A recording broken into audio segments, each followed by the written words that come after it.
In his first speech of his new presidential term, Chinese leader Xi Jinping has vowed to turn the country's military into a great wall of Chinese steel. This came at the close of China's national parliamentary gathering in Beijing, where Xi shored up control of the Chinese government. Our correspondent Patrick Falk has more.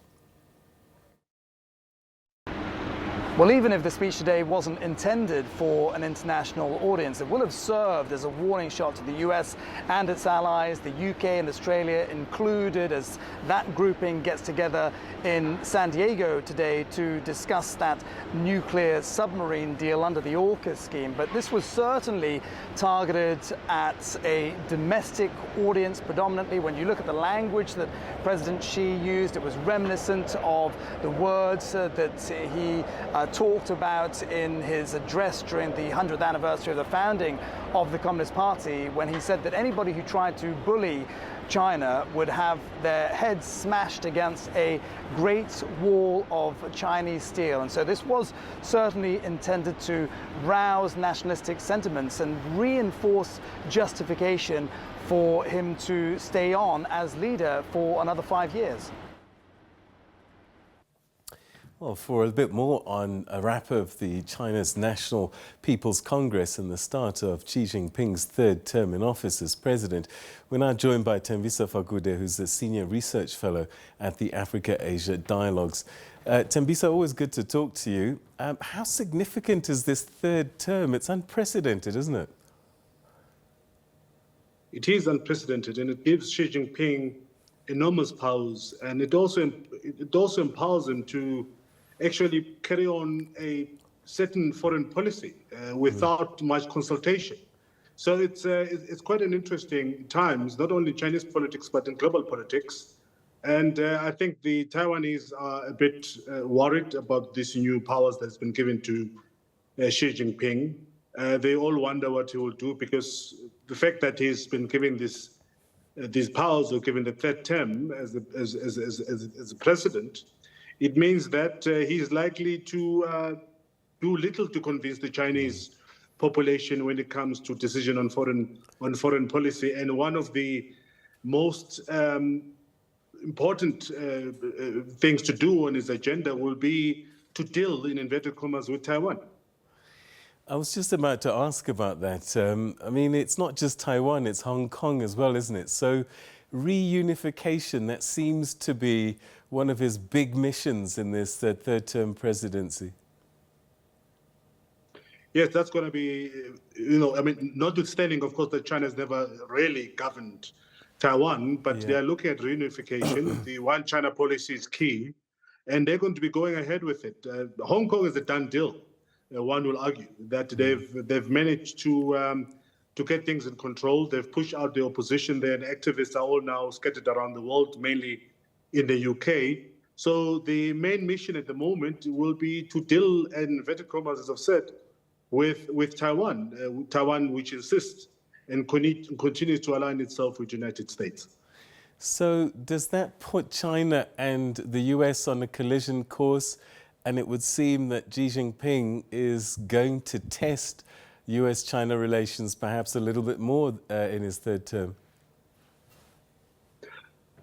I think we've been hoping that there was going to be some kind of fireworks, particularly after the United States shot down the balloons, which were suspected to be coming from China for espionage purposes. And we're also hoping that the Chinese government was going to do something after the visit of Nancy Pelosi to Taiwan, and nothing has happened since. So we'll have to wait and see. I think the Chinese government are aware of the intertwinedness or the closeness of the economic activities between China and the United States, notwithstanding, of course, that they are fierce competitors, but they rely a lot on each other in terms of goods and services. So they will be very careful in terms of escalating hostilities. What I think we'll do moving forward is that they'll try and reduce those hostilities. The fact that Antony Blinken was planning to go to Beijing before the shooting down of the balloon indicates, to me at least, that there is a willingness between the two countries to mend fences for the sake of their economic activities and prosperity around the world. Who needs to be concerned, if at all, when the president says that the military is going to be a great wall of Chinese steel? Well, I think the neighboring countries, particularly Taiwan is the one that's supposed to be more concerned about this. The United States is a bit too far away from China. And I'm not quite sure whether China can really afford to start a war with the United States.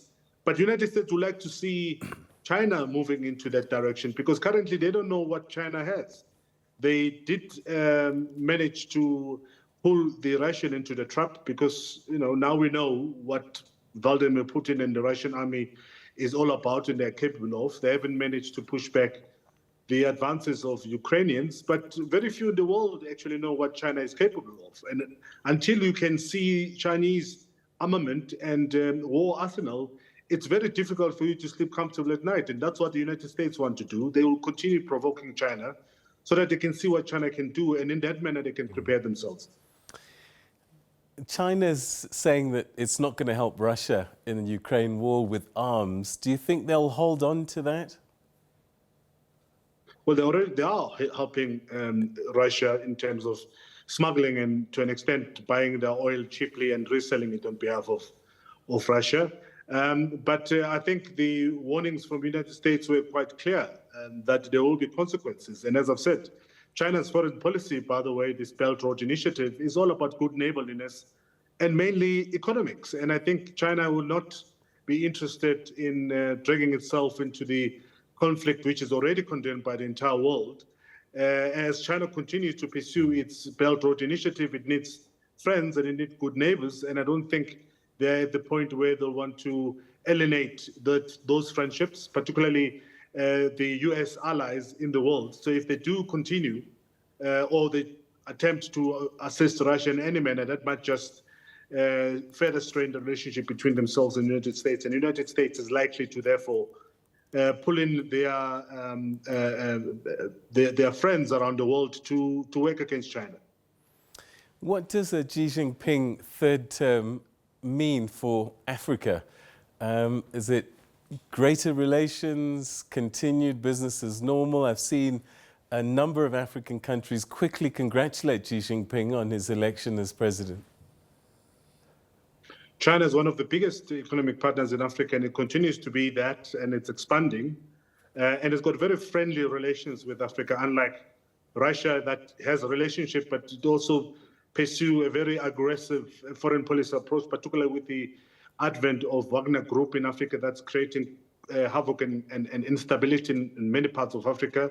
On the other hand, China is all about business and, see no evil, hear no evil foreign policy. So it's good news for Africa that Xi Jinping will be there as a form of continuity in terms of foreign policy and economic relationship between Africa and China. And I think Xi Jinping has indicated in many ways that he's keen on developing and assisting Africa to further develop. So I think he's going to continue in that trajectory. And of course, Africans have got a reason to celebrate that there is going to be their men once again on top of the leadership in China is going to continue pursuing a pro-development in Africa. How did Xi Jinping become so powerful? I mean, being elected unopposed, it seems that he continues to cement his power and control.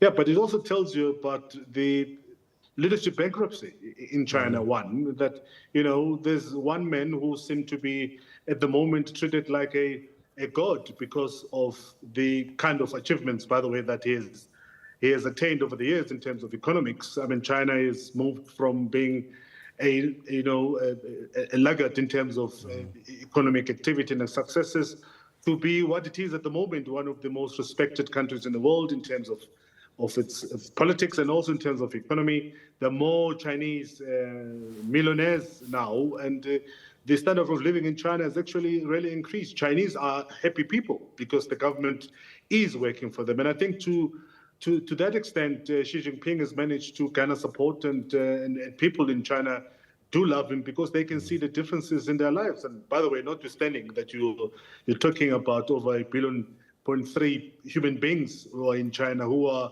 seeing differences happening in their lives because of Xi Jinping. And I think that's what is making him a popular leader at the moment. We're speaking to Thembisa Fakude, as a senior research fellow at the Africa-Asia Dialogues, and we're speaking about Xi Jinping winning a third unprecedented term as president of China's ruling party, the Communist Party, and talking about building a military which is going to be a wall of steel, and also foreign policy that's going to be marked by reunification, and that is being read as an alert for countries such as Taiwan.